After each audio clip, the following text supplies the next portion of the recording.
All right, let's get started. Is this class the only thing that divides you between your classes and the weekend? Yeah. Okay. How is the homework coming along though? It's good. Good Monday. Good. All right. So, well, I do have office hours right after this. Let me know if you need help. Otherwise, let me actually go one question that came up. So I want to exemplify something that is related to some of the material that is covered with the homework. So can you let me know what is this code that I'm showing here doing? First line is doing what?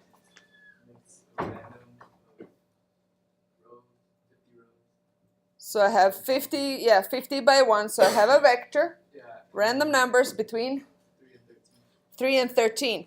So what would, person next to you, what would be a good programming practice for me to do here? The comments. So just put some human readable comments, or so that our guest can catch up. So create a vector X of 50 elements between 3 and 13, sorry. Okay. So documenting your code is good practice. Okay. Now, what is the rest of the code doing?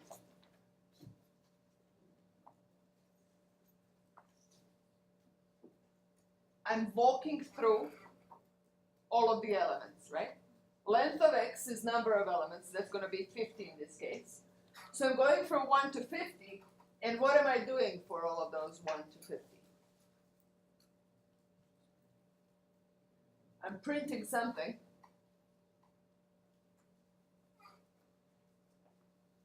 X of, what is percent %d is integer, and that's actually this first thing that I'm going to type in here.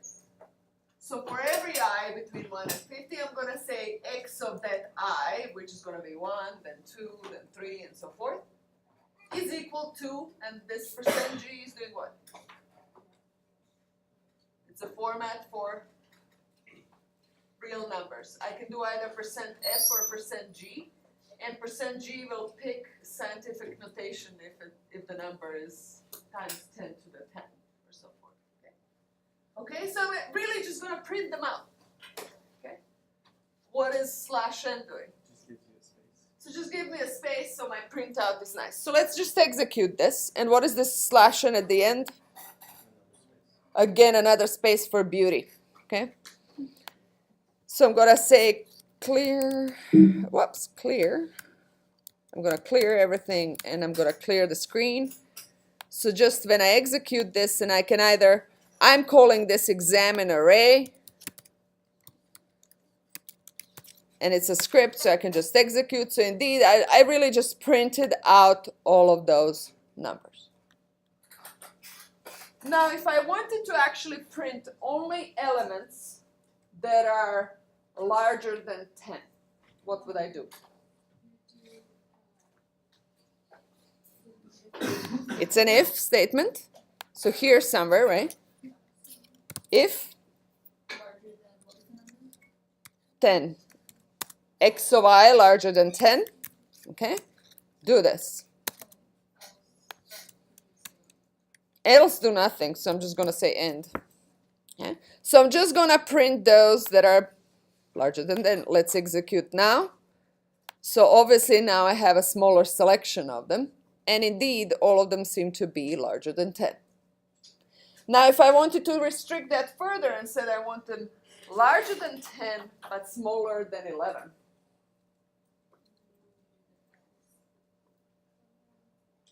what can I do actually so this, if I want to pile up more of these? And that's actually something that is very relevant to your homework, which is why I'm reviewing it right here. I could combine them. So I'm going to show you how to do that. So you probably missed that from the... So I can say X this and then there's something, so I'm going to say less than 11, okay? And I'm going to say and, because I want both to be true at the same time. And is simply this. And I can do as many of these as I'd like. So all of these, this is what I call the relational operators. You could have larger, larger than, smaller, smaller than, whatever it is that I'm testing here. And I could have a number of these tests, okay? I could do some else, but this else is not applicable here because I want both things to be true at the same time. Okay? And I can actually, I can actually keep going here. I could have 7 of them piled up. Okay? Whatever, all of the things. If I wanted to say or, okay? So let's just execute this and exemplify this. It's a good question, how many of these do we actually have? So if I run, I can also run from here. There's only 2 that satisfy that. Another option could be, I will say, okay, if it's larger than 10 or less than 5. Okay? So these are now 2 sort of disjoint groups because I can't have them both at the same time. But for whatever reason this is what I want to do, then this is or. And it's a logical or, this or that. Okay? When it's and, it has to be both true. My joke is that after I learned this about operators on, my parents worked as and operator. In the sense that when I was asking to, for instance, go to the movies, both of them had to agree for me to go to the movies. And they had it simple, okay? They didn't argue at all. If one of them said no, it was a no. Okay? That's just like and operator. Where some parents go and be or operators, like one of them says yes, one of the parents says yes, and it's a yes, right? No, they were in the strict side. They just didn't argue about it. It had to be and on both sides. It had to be yes on both sides for me to go anywhere. I didn't go to a lot of movies when I was a kid. Go ahead. What's that symbol? This is 2 lines. I'm not sure where they are on your computers. This one? So you will have above slash operator, shift slash. So this is or. 2 of them is or. And that's the most common 2 things that you need is and or. So you will have in your homework, let me just finish that you have to plot something. So you can play this with this. You will in certain range of numbers, your function will be one function, and then in certain range between 5 and 8. So you have to be larger than 5 and less than 8. You'll have another function and so forth. So you will use these in there. Yes? And what's the difference between the and and one? I think in this, it's logical versus not. In this case, use 1. The difference is that there's another type of operator that is also and operator that I don't want to go into right here. Okay, so it's just that's an additional. So use 1 in this particular case.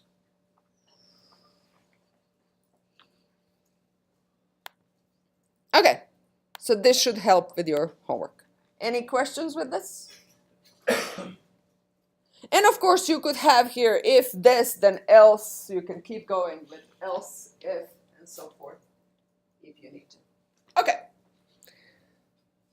Now, just to also review a little bit of debugging that we did and mention something that we didn't mention last time. Let's say that I think that I might have a problem right here that I want to investigate. There's one really nice thing about MATLAB is I can click, do you see a line here? Click on it. Or open any code you have and click on the line. So now if I execute this, it's gonna stop there. So if I say run, it shows up a little letter K. It's actually in a debugging mode. And first time it gets there, okay, it's right here. So let's say that I have a trouble. I'm in the middle of the program right now, okay? I can just say, what is my I? My I is right now 1, okay? Then I can now say step, go to the next line. It printed stuff for I is 1. And then I can keep kind of stepping through my code. I'm now at this end and step, okay? So what is my I now? It is 2. Okay? So if I'm looking for a problem in the code, this is a really neat debugging tool. So you set, these are called breakpoints. You set breakpoints by clicking on them.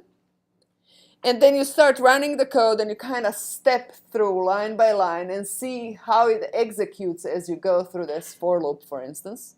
Okay? And you can just continue. If I'm now annoyed, I figured out my problem and I just wanted to execute all the way, I click on it again to just go to the end. Yes? How do you set the green arrow?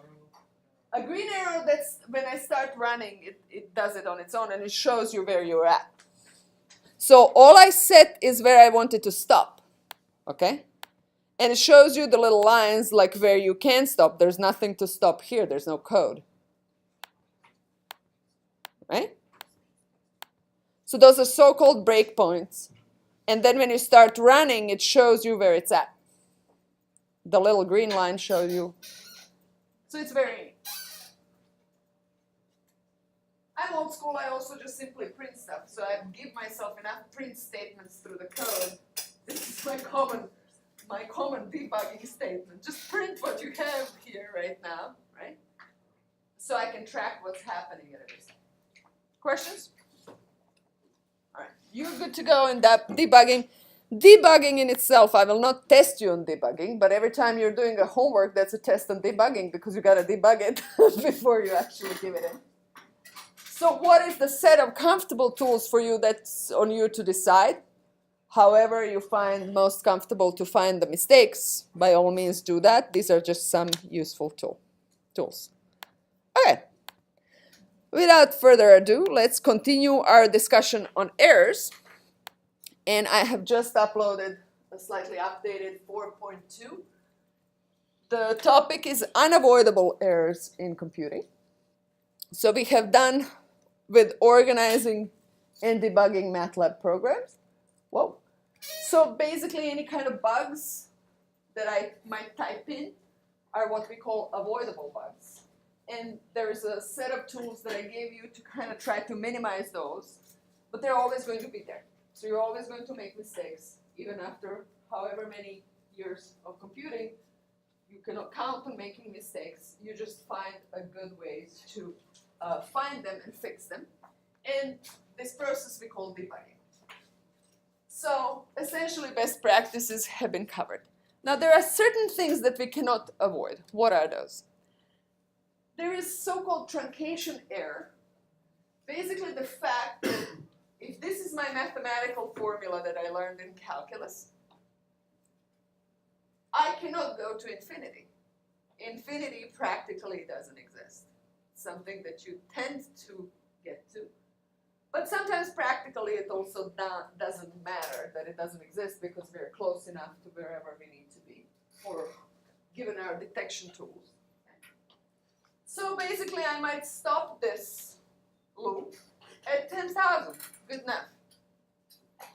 So there is I truncated the formula, I approximated it with the number of elements that are good enough. Okay? That is so-called truncation error. It's simply if I have a formula that has infinity built into it, I'm gonna stop it after a certain number of tools, and I'm gonna make a mistake. But as long as that mistake is limited and I know how to find it, I'm gonna be good. Second portion of errors essentially is in this class of errors that comes from digitization. So I have numbers in math and the numbers the way they're approximated on my hardware. And there is certain portion of the number I have to chop off in the process, round it off. Sometimes I can individually, two numbers I can store it perfectly, but once I'm actually adding two of them, they're very different. For instance, if I have 1,000 plus something that is 10 to the minus 10 or somewhere in there here, okay? Those are so far apart that when I actually compute that result, it's just gonna be rounded to the larger number. So sometimes it's the number itself that I cannot store accurately. Sometimes it's actually operation between two numbers that are way too different. And we will see why. So basically those errors are there from limited resources that we have to represent numbers of computers. So first we have to measure errors. Okay? And you will have a little exercise in that in your homework as well. So there are two ways. There's one is so-called absolute error. So if you know what the true value is of what you're trying to compute, it's basically you have an approximation and you have that true value, and the difference between the two in absolute sense is your absolute error. For instance, true length of a bridge could be 100 centimeters. If you measure 99, your absolute error is 1 centimeter. And this is all good if you're just talking about bridges and they're all approximately the same length. Then these errors in all of the measurements are easy to compare. However, if at one time you're measuring bridge and at another time 10 times longer river, okay, then in those cases 1 centimeter mistake in this measurement of a bridge that is 100 centimeters long is not the same as 1 centimeter mistake at a river that is 10 times larger. Relatively speaking, this error is 10 times smaller when I compare it to the actual thing that I measured. So that's why relative error actually helps us compare apples and oranges. Okay? So in relative sense, I'm going to divide by the true value. Now for you, a philosophical question, that's all great. But Dr. Prodanovic, you said that most of the time we need numerical methods for problems where we don't have that true value because that's what we're looking for. What then? What do we do?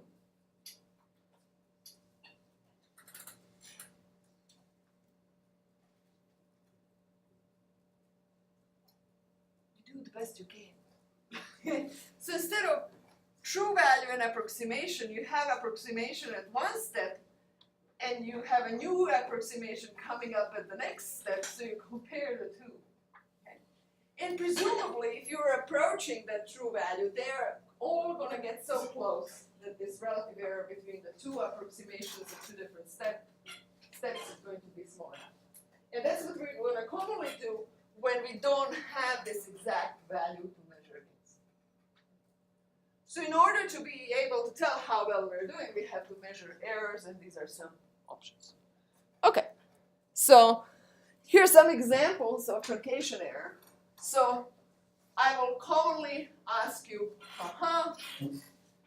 if you have, that e to the x is series like this is infinite series, this formula has infinite number of members, and you're gonna chop it off here, or here, or here, here.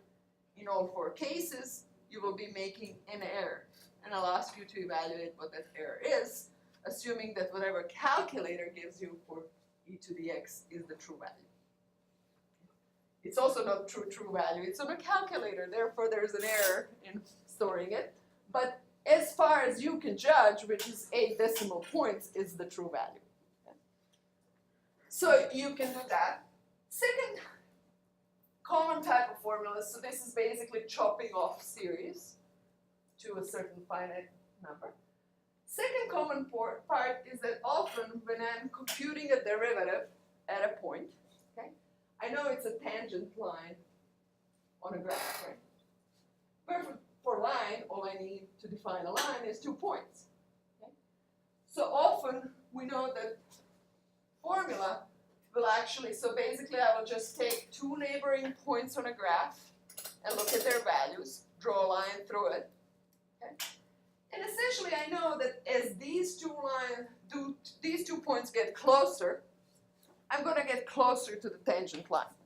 So basically what we often do, this is called a finite difference, is that I'm gonna approximate my derivative with this difference in values, corresponding values. These are my y values on a graph, if you will, and divided by the difference in the actual x values. Again, I'm doing a certain error here.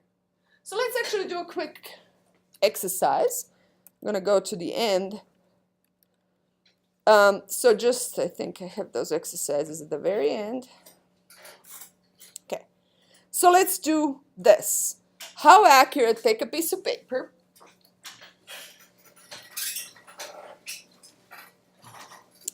And take a function f of x is 1 over x plus 1.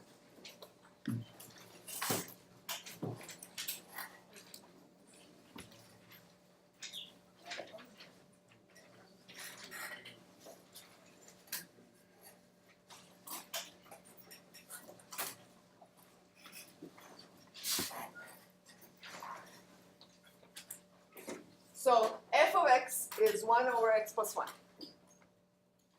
What is f of 1? 1/2. Now, what is f prime of x? What does your calculus class tell you? You have a formula for it. It's minus 1 over x plus 1 squared. Yes? That's your true value. Now, I just told you that, so if I'm computing true value of f prime, it's minus 1 over 1 plus 1 squared, correct? I'm going to quickly write here so I don't pull up. So my f of 1 is 1/2, and my f prime of 1 is, I evaluate minus 1 over x plus 1 squared at x is equal to 1, which is minus 1/4. So this is what I call a true value because I actually have a formula for this derivative. Okay? So the moment you have an analytical formula, that's your true value.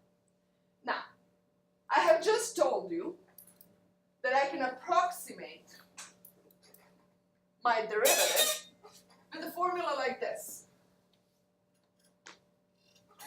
And this formula does not involve knowing f prime, because presumably I don't know it, but just values of f.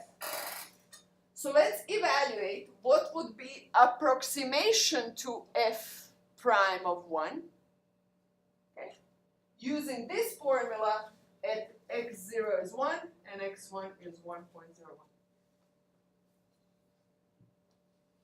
So this x0, x1, right?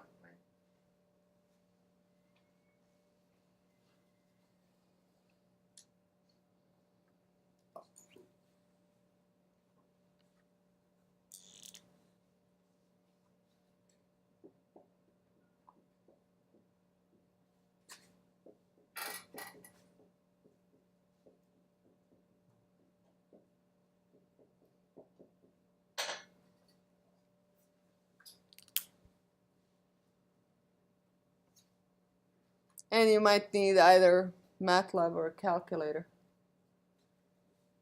to calculate this.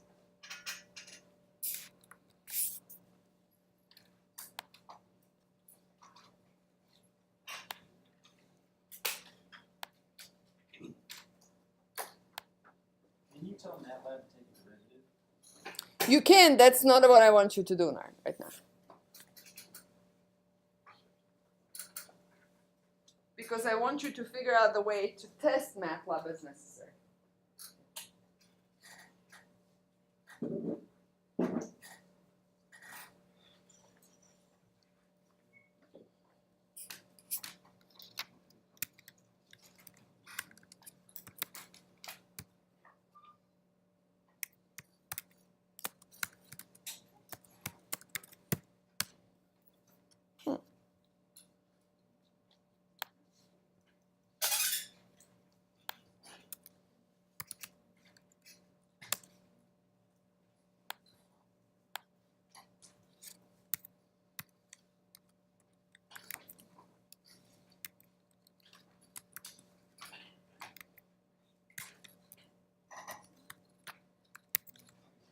Oops.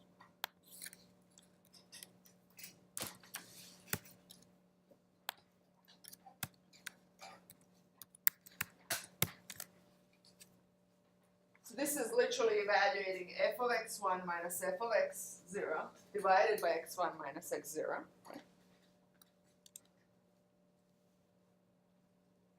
So this is my approximation to the derivative, okay? And now I want to compare that to the true value, which is minus 0.25, right? What is the absolute error and what is the relative error?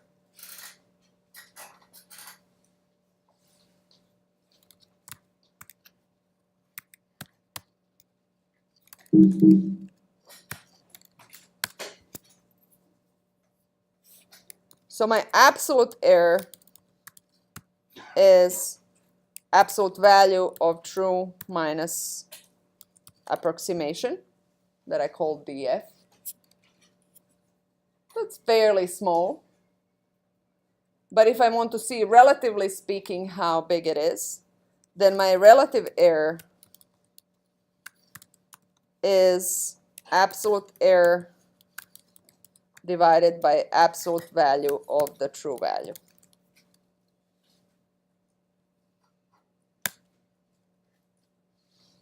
.5%. If I want it in percentages, then I'm going to multiply by 100. Barely 0.5%. That's good. Okay.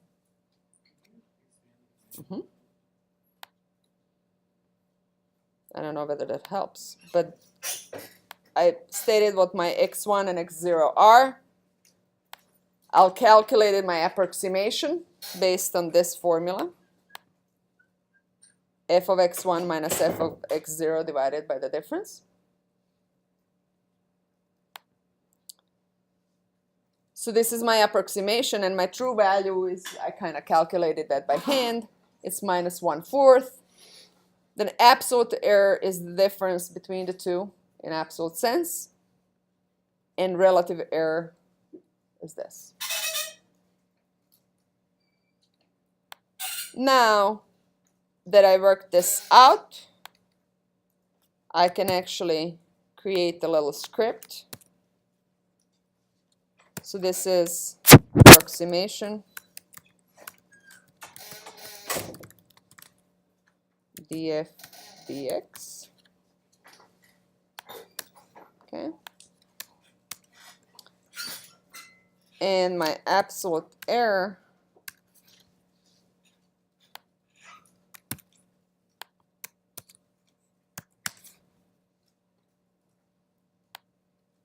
and the reason why I'm doing this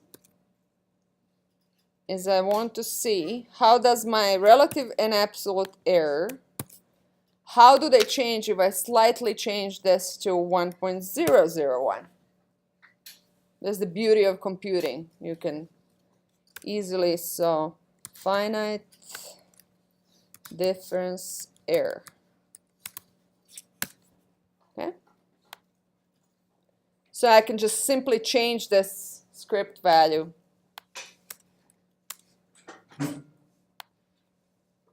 and if I run it, my relative error goes way smaller. So as I'm closer to 1, it's going to be, at some point I won't be able to notice the difference. So the fact that my computation is not perfect kind of doesn't matter if I can't detect. And detection is this measurement of errors. Questions? Were you all able to?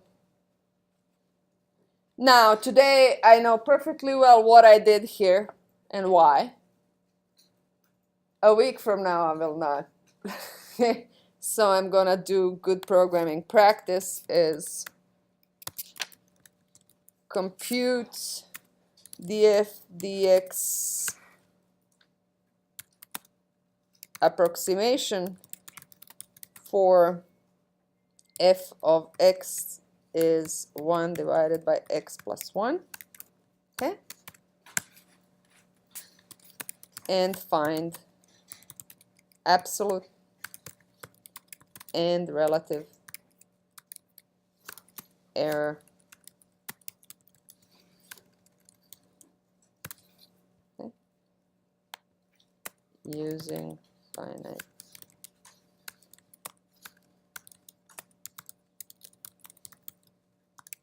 So see exercise in lecture 4.2.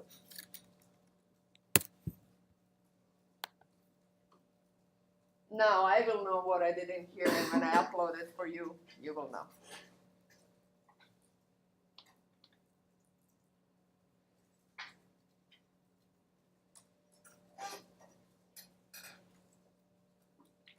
Okay, so these are the way we measure errors, and also what happens when I simply shorten some formula and make approximations. How do I find the error? You will in your homework have a problem where you will use an algorithm that's also going to be a practice in while loop to create to compute square root, okay? And you will go until your error is small enough, and error will be this relative error that is measured here. Okay. Now, I'm going to go back. These were the exercises at the end. So another thing that we're going to do often is Taylor series. So Taylor series is one of the most used formulas from calculus. Okay. It's also approximating errors, and basically you say, okay, my function is approximated by a polynomial around certain point x0, and this has infinite number of members, okay? And at some point I will have to chop it off when I'm using this formula. And question is, what is the error that I'm making? And one of the common little examples is I'm going to ask you, well, what is the error that you're making if you keep one term, two terms, three terms, and so forth. So this is just some examples from your calculus. All right. As I pointed out, often we don't know what this true value is, so I will kind of iterate until I converge to the solution, which I might not. Okay. And I will basically do the best I can. So sometimes I will simply say, are the two iterations between two numbers close enough? And that's going to be my signal to stop. Okay. So when you don't know the true value, you use the two latest approximations that you have. Not just approximation and true value, but you use two latest approximations that you have. Okay. Now let's switch to the digital representation of numbers. Basically, we have a fixed number of digits on any computer, okay? And the less you can get away with, the speediest you are, okay? So we need to know something about the computer storage before we proceed. Computer operates as on, off. The two basic signals in computers are on and off. 0 or 1. Off is a 0, on is 1. So essentially I have 0 and 1 to represent my row.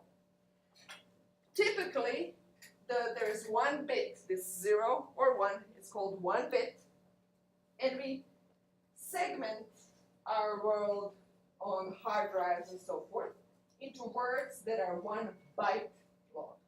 Now you already know that your storage is in gigabytes or whatever it is that you carry either on your phone and so forth. So giga is 10 to the 9 of bytes. 1 byte has 8 bits. Okay? Now, so 1 byte is this group of 8 bits. And word is the smallest memory that I use to store a particular number. It could be 1 byte, it could be 2 bytes, it could be 4 bytes, and so forth. It cannot be half a byte. Okay? So I will at least use 1 byte.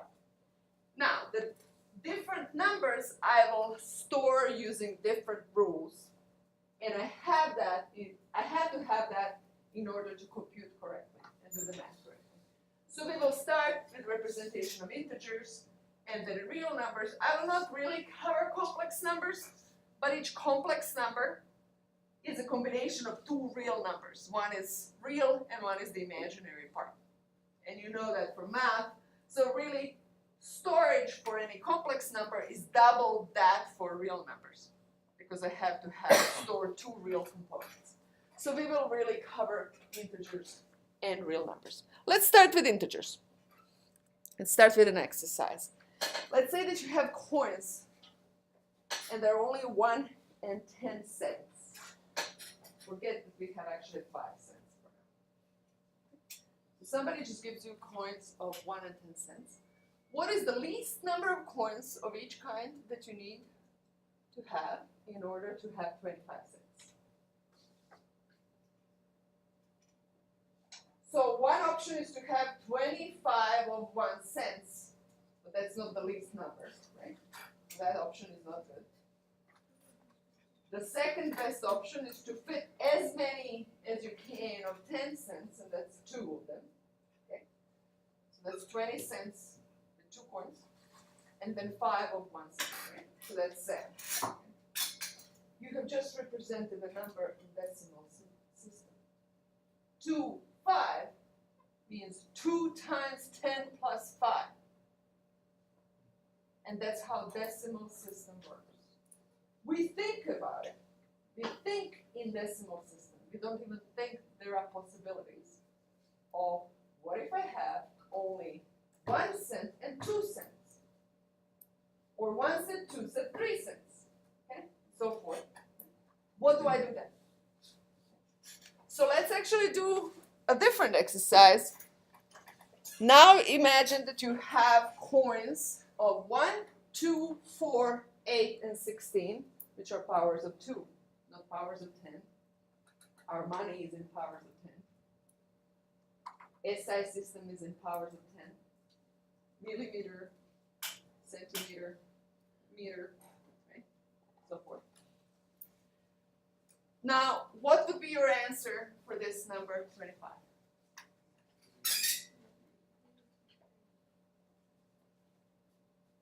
So I start with what is the largest power of 2 I can fit into number 25, and that's 16, right? And how many of those can I fit? 1. So 1 times 16, then what's left? 9 is left. So 9 in 9, what's the next one, largest one that I can fit? 8. So I have 16 plus 8, and then I have 1 left.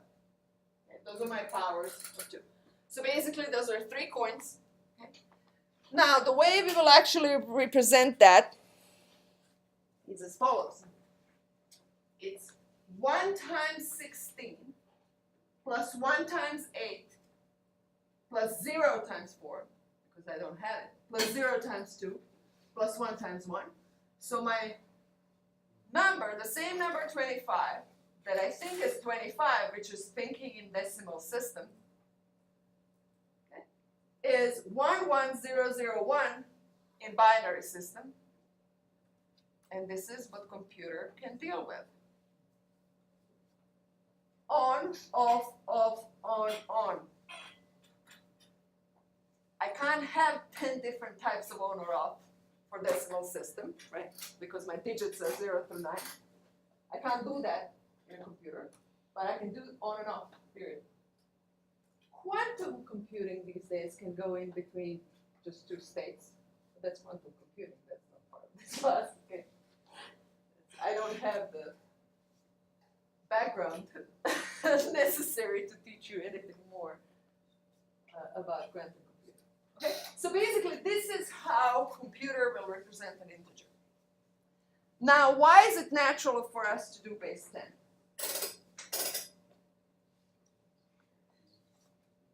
I have base 10 right here. So naturally, humans have developed base 10 as the base that they work in, and we don't even think about it, right? It's just the way we do things. But computers don't have fingers, can't do with 10, so we actually have to have, computers have on and off, okay?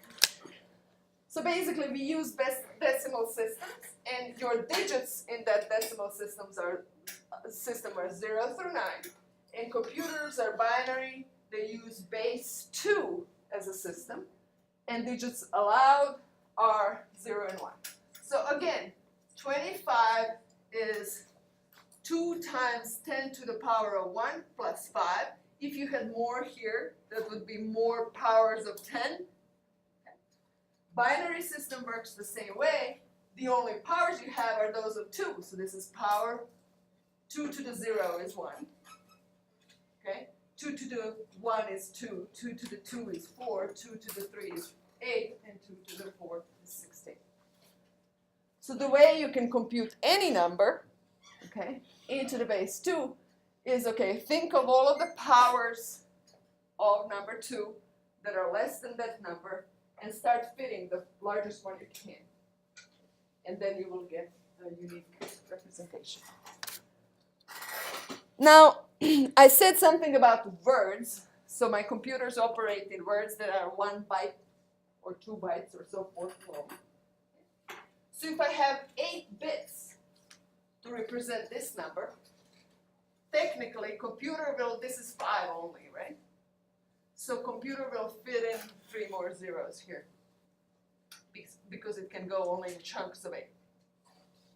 So on computer, the way I will look like, so if you have a slightly different number, for instance 173, then I actually have more of those, and this is going to be representation. So this is 173, 128 is the largest power of 2. Okay. Then I keep going, and basically I will have all of these. So 2 to the 7, 2 to the 5, 2 to the 3, 2 to the 2, 2 to the 0. So that's where I have ones, otherwise I have zeros. Okay. And so what is the largest number that I could do if I have only 8 bits to represent the number?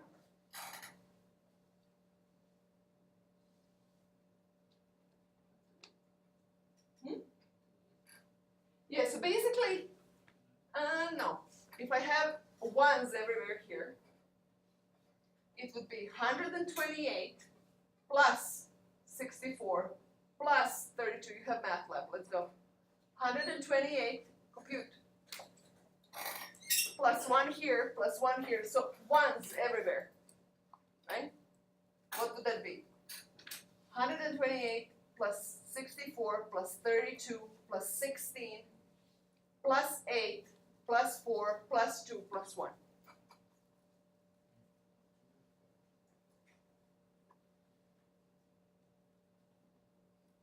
If I want numbers that are larger than 255, I have to go to more than 1 byte. So more often I can go, of course, and I need numbers that are larger. So most often you will have either 16 or 32 bits reserved for integers, which is 2 bytes or 4 bytes.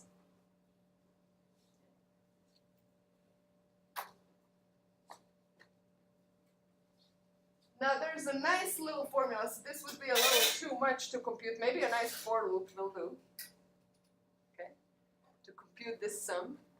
But there's actually a formula that helps you with this. So any number and formula, write it down please in your notes, is x to the n plus x to the n minus 1 plus all the way down plus x plus 1. So I have sum of powers of x up to the certain power n. That's equal to, that's just the formula, x to the n plus 1 minus 1 divided by x minus 1. It's just a algebraic formula, and you can actually multiply this and that and convince yourself that's true. So if I'm wondering what is the upper limit for a positive number in a 16 bits, okay?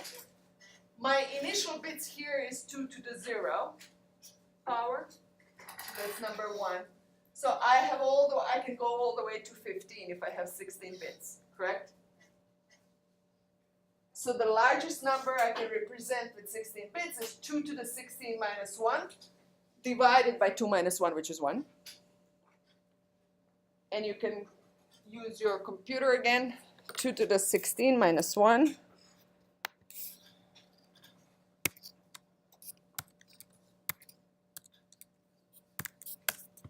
Is 65,000, not a very large number.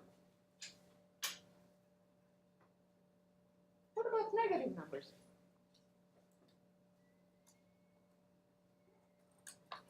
I have to come up with a rule. So essentially, one of those bits I have to reserve for plus minus sign.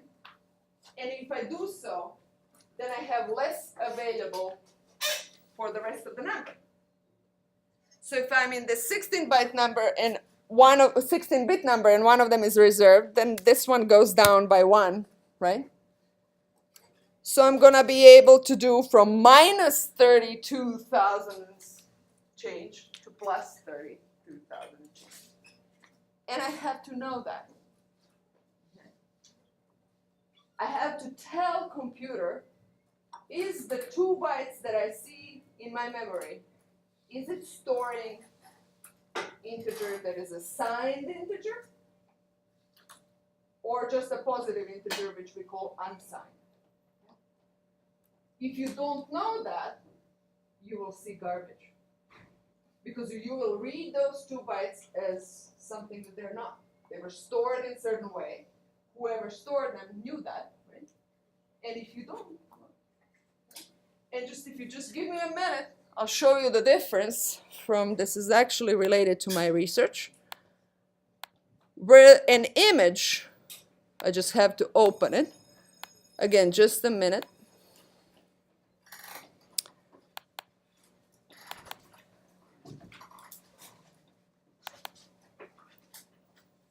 I have it in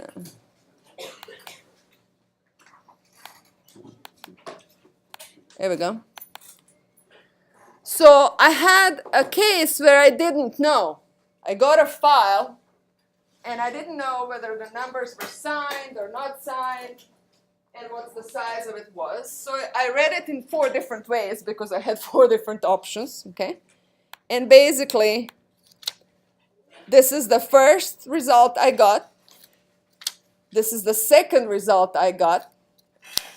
And these are the 2 others. So obviously, these 2 are garbage, okay?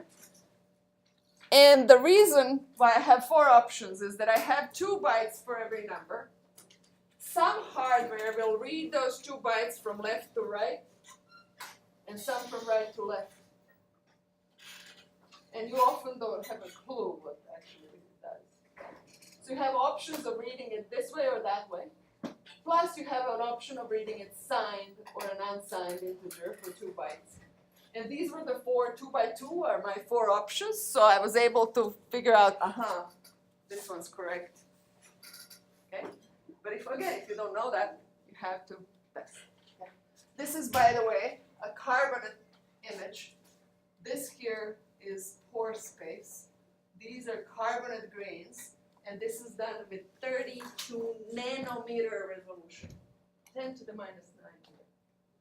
Your hair is micrometer, so 1,000 times smaller than a hair. Okay. So with that resolution, of course, you don't get a perfect image, okay, but you can see the pore structure of empty spaces and little grains in a carbonate image. Anyway, but you have to know how it was stored before you can do it. All right. See you on Monday.